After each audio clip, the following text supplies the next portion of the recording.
The echo chamber. Professor David Reeves discovered the chamber entirely by accident while renovating the basement of his newly purchased Victorian home. Behind a false wall in the wine cellar, he found a door iron-bound, with no handle or lock. It simply pushed open when he leaned against it. Inside was a perfect sphere of a room, maybe 12 feet in diameter, with walls of polished black stone that seemed to absorb light. The acoustics were extraordinary. When David cleared his throat, the sound didn't echo in the normal way. Instead, it came back to him, changed richer, fuller, more resonant. "Hello," he called out experimentally. "Hello," the room replied, but the voice that returned wasn't quite his own. It was him, but more confident, more assured. David, a linguistics professor who specialized in the history of sound and speech, was fascinated.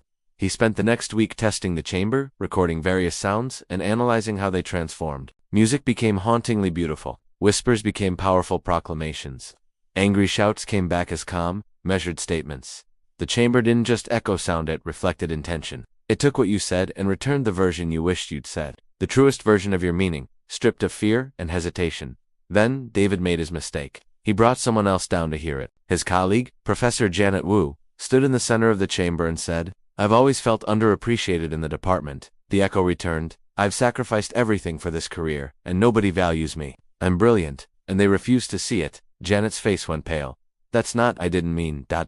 But the chamber had spoken the truth beneath her words, the feeling she'd never admitted even to herself. She left David's house immediately and never mentioned the chamber again.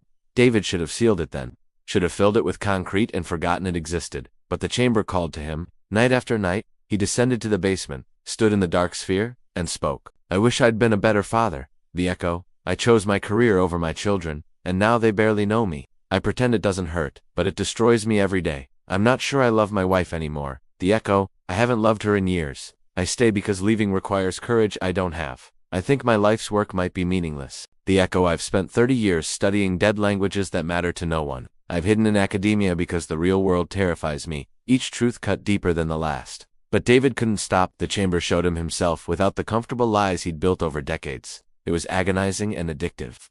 Word spread about the chamber, as secrets always do. People began showing up at David's door, asking to experience it. A politician wanting to practice speeches. A therapist curious about the psychological implications. A poet hoping to find her true voice. David charged money. Not much at first, but demand grew. People were desperate to hear their truth, to strip away the performance of daily life and discover what they really meant, who they really were. The politician stood in the chamber and said, "I want to serve my constituents." The echo, "I want power. I want to be remembered. The constituents are just the means." The therapist said, "I want to help people heal." The echo, "I want to feel superior to broken people. Their pain makes me feel whole." The poet said, "I want to create beauty." The echo, "I want to be famous. I want strangers to worship me." The poetry is just a vehicle.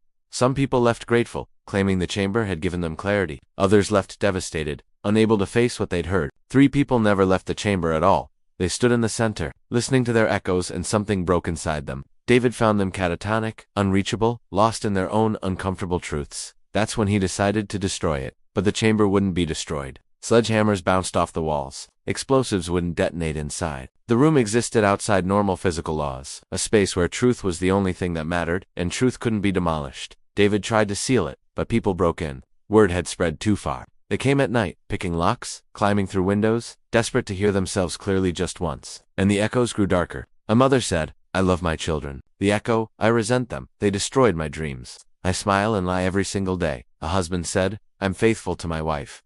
The echo, "I've been having an affair for 3 years. I'll never confess because the guilt is easier than the consequences." A doctor said, "I became a physician to save lives."